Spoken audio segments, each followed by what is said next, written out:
शिवपुर गांव में रामू नामक एक किसान अपनी पत्नी सुधा के साथ रहता था। रामू बहुत ही गरीब था। रामू आलू की खेती कर घर चलाता था। उसी गांव में लाला नामक एक जमींदार रहता था। वो गांव के सभी किसानों के आलू खरीद उनको शहर में ऊंचे दामों में बेचता था। रामू भी लाला के पास अपने आलू बेचने जाता था। एक दिन रामू लाला के पास आलू बेचने जाता है। लाला कुर्सी पर बैठे बैठे हिसाब गिन रहा होता है। लाला, मुझे मेरे आलू तुम्हें बेचने हैं। गांव में सभी किसानों के आलू तुम ही खरीदते हो, मेरे भी खरीद लो। हाँ ठीक है, कितने आलू हैं तुम्हारे पास? लाला, ये लो 1 बोरी आलू। ये लो 1000 रुपए। लाला, इतने सारे आलू के बस 1000 रुपए? हाँ तो क्या 10,000 दूं? अरे यही भाव है मार्केट का। बेचना है तो बेचो, नहीं तो जाओ। अच्छा ठीक है, मैं बेच रहा हूँ। लाला ऐसे ही गांव वालों को बेवकूफ बनाकर और उनकी मजबूरी का फायदा उठाकर सस्ते में आलू खरीदकर शहर में उन्हें अच्छे दामों में बेच खूब पैसा कमाता। थोड़े दिन बाद रामू फिर कुछ आलू लेकर लाला के पास बेचने पहुंचा। लाला, मुझे ये 1 बोरी आलू और बेचने हैं। हाँ ठीक है। रामू लाला को आलू की बोरी देता है और लाला बोरी लेकर रामू को 800 रुपए देता है। रामू 800 रुपए देखकर बोलता है, ये तो 800 रुपए ही है। हाँ तो क्या 10,000 रुपए दूं तुझे? लेना है तो ले, वरना भाग जा यहाँ से। मार्केट में वैसे भी बहुत आलू है, कोई खरीद ही नहीं रहा। तुम्हें बेचना है तो बेचो, नहीं तो जाओ। रामू गरीबी के कारण लाला की बात मानकर उसको आलू बेच देता है। ऐसे ही दिन बीतते चले जाते हैं और लाला आलू के दाम 800 से 400 पर पहुंचा देता है। एक दिन रामू सुबह सुबह खेत पर जाता है और देखता है कि खेत पर एक बहुत बड़ा आलू उगा है। रामू आलू देखकर बहुत चौंक जाता है और अपनी बीवी को बताने के लिए घर की ओर चल देता है। रामू घर पहुंचकर देखता है कि उसकी पत्नी सुधा की तबीयत बहुत खराब है। सुधा, तुम्हें क्या हुआ? पता नहीं जी, सुबह से तबीयत कुछ ठीक नहीं है। तुम चिंता मत करो, मैं अभी डॉक्टर को बुला कर लाता हूँ। रामू भागकर जाता है और अलमारी में देखता है, पर अलमारी में कुछ पैसे नहीं होते। रामू मन में सोचता है, मेरे पास तो पैसे ही नहीं है, अब मैं डॉक्टर को क्या दूंगा? एक काम करता हूँ, वो बड़ा आलू जाकर लाला को बेच देता हूँ और उस आलू के पैसे से सुधा का इलाज करवा दूंगा। रामू भागते भागते आलू लेकर लाला के घर जाता है और लाला से बोलता है, लाला, ये बड़ा आलू मुझसे खरीद लो और मुझे थोड़े पैसे दे दो। अरे पर इतने बड़े आलू का मैं करूंगा क्या? मुझे इसकी जरूरत नहीं है, कोई मुझसे ये खरीदेगा भी नहीं। पर मुझे पैसों की जरूरत है, मेरी मदद करो, मैं आपके पैसे जल्दी चुका दूंगा। अरे तो मैं क्या करूं? जाओ, अपना आलू लेकर निकल जाओ यहाँ से। मेरे पास नहीं है कोई फालतू पैसा तुझे देने के लिए। रामू आलू लेकर उदास मन से घर की ओर चल देता है। मन ही मन वो कहता है, भगवान, मैंने ऐसी क्या गलती कर दी जो मुझे ऐसी सजा दे रहे हो? सुधा को बचा लो भगवान, उसे कुछ हुआ तो मैं नहीं जी पाऊंगा। ऐसा मन में बोलते बोलते रामू जा ही रहा होता है कि रास्ते में उसको उसका दोस्त दिनेश मिलता है। दिनेश रामू का मुंह देखकर बोलता है, अरे क्या हुआ, तुम इतने परेशान क्यों और क्या बोलते बोलते जा रहे हो? यार, सुधा की तबीयत बहुत खराब है, मेरे पास उसको डॉक्टर को दिखाने के पैसे नहीं हैं। मैंने सोचा कि मैं ये बड़ा आलू लेकर लाला को बेच दूंगा, पर लाला ने आलू खरीदने से साफ इनकार कर दिया। भगवान भी गरीब को ही मुसीबत में डालता है। अरे कोई बात नहीं, तुम भाभी को डॉक्टर को दिखाने के पैसे अभी मुझसे उधार ले लो। यार धन्यवाद तुम्हारा, बहुत बड़ा एहसान है मुझ पर। अब मैं इस आलू का क्या करूं? तुम पहले भाभी को डॉक्टर को दिखाकर आओ, मैं उसके बाद तुमसे मिलकर बताऊंगा कि इस आलू का क्या करना है। रामू सुधा को डॉक्टर को दिखाने के बाद दिनेश के घर चला जाता है।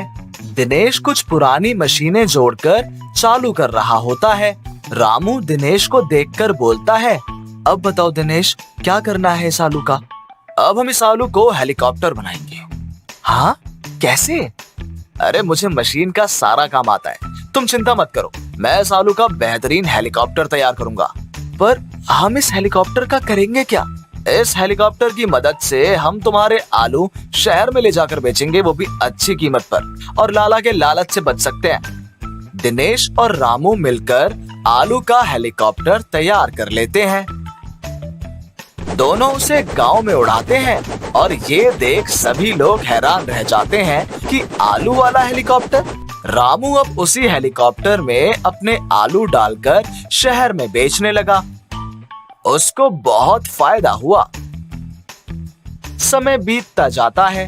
अब जो लोग लाला को आलू बेचते थे, वो सब लोग रामू और दिनेश को आलू बेच अच्छा मुनाफा कमाते, और रामू और दिनेश भी सबके आलू हेलीकॉप्टर से बेचने शहर जाते और अच्छे पैसे कमाने लगे।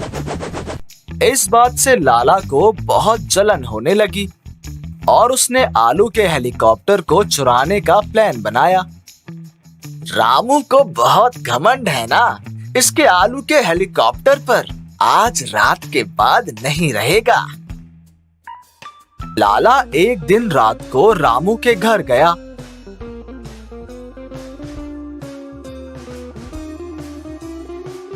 और उसने आलू के हेलीकॉप्टर को चुराने के लिए हेलीकॉप्टर को स्टार्ट कर उसमें बैठ गया। पर लाला को हेलीकॉप्टर चलाना नहीं आता था। इस वजह से हेलीकॉप्टर हवा में घूमने लगा। लाला जोर जोर से चीखने लगा, अरे अरे कोई तो बचाओ मुझे, अरे कोई रोको इसको, अरे अरे मुझे निकालो इससे। लाला की चीख सुनकर रामू और सब लोग बाहर आ गए। लाला हेलीकॉप्टर सहित नीचे गिर गया। लाला को गिरने की वजह से बहुत चोट आई। लाला ने रामू के सामने हाथ जोड़े और उसे बोलने लगा, मुझे माफ कर दो रामू, मैं तुम्हारे इस हेलीकॉप्टर को चुराना चाहता था, मैं लालच में अंधा हो चुका था। लाला की बात सुन और उस पर तरस खाकर रामू लाला को माफ कर देता है और लाला आलू के हेलीकॉप्टर के डर से लंगड़ा लंगड़ा सा दौड़कर वहां से भाग जाता है। वहां खड़े सब लोग लाला पर खूब हंसते हैं।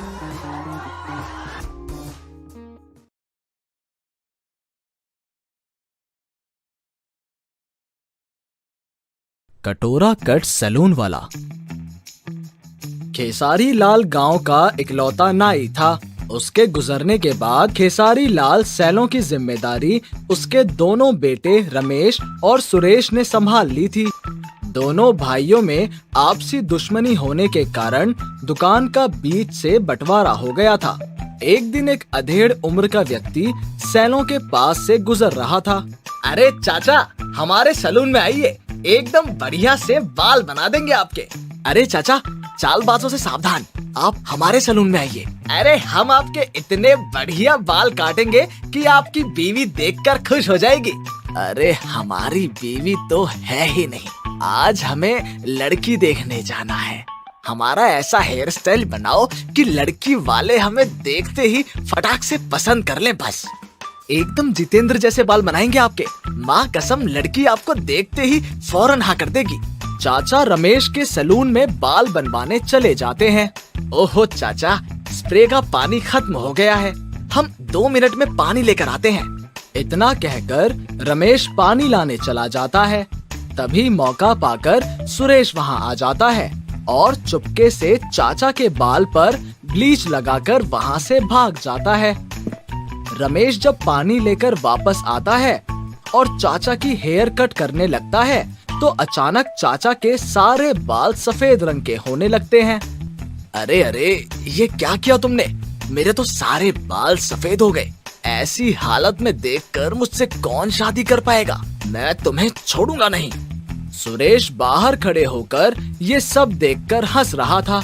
रमेश को समझते देर नहीं लगी कि ये काम सुरेश का है।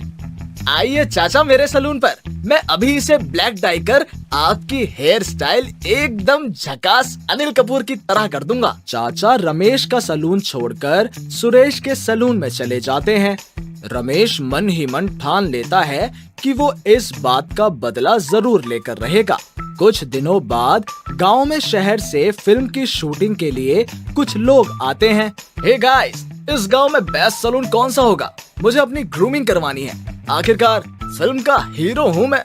उसे देखते ही रमेश और सुरेश की आंखें चमक उठती हैं।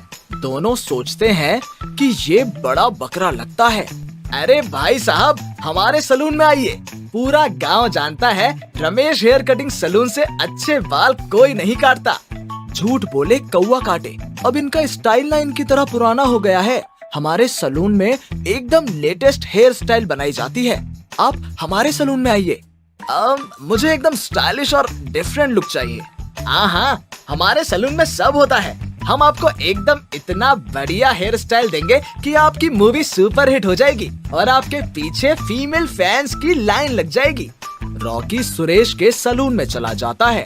ये अच्छा मौका है, मैं रॉकी का हेयर स्टाइल बिगाड़ दूंगा तो फिर सुरेश की बड़ी बदनामी होगी।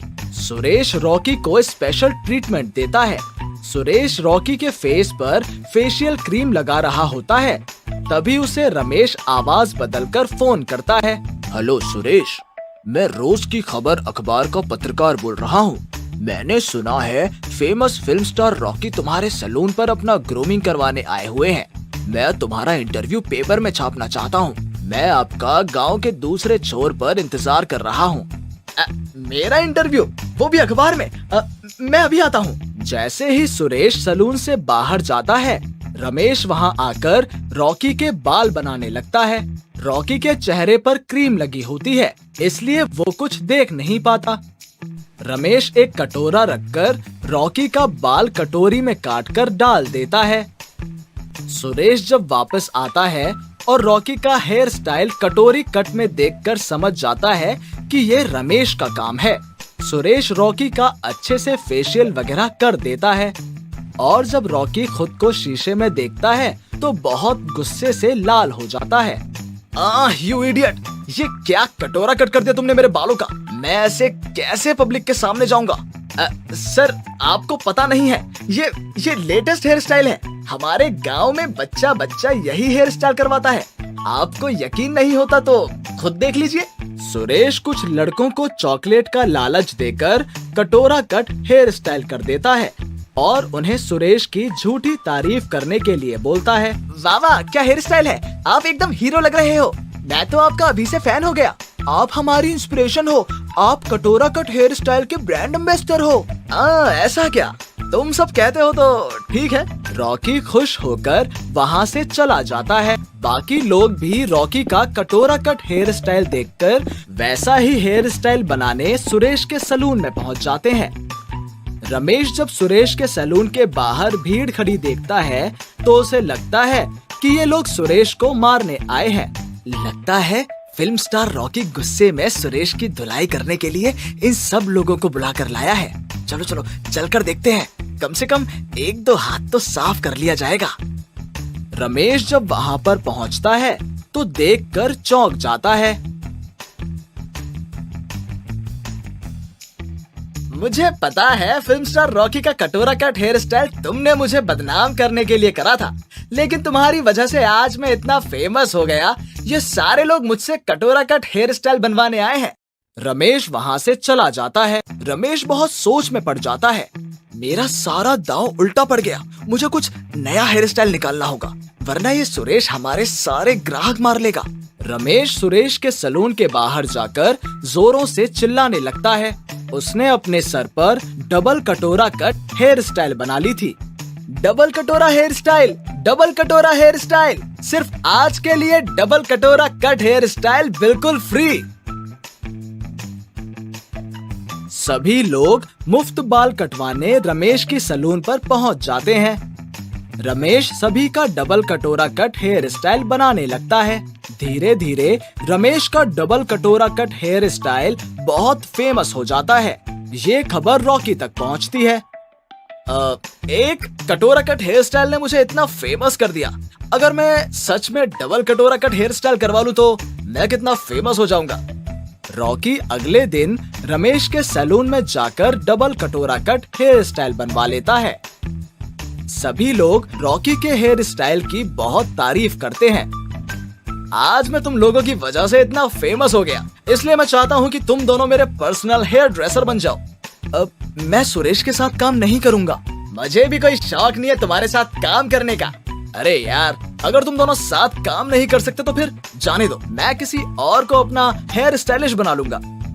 कुछ देर सोचने के बाद सुरेश रमेश रॉकी का ऑफर मान लेते हैं और दोनों भाइयों की तरह साथ में काम करने लगते हैं। दोनों भाइयों में झगड़े की सुलह हो जाती है और दोनों बहुत फेमस हो जाते हैं।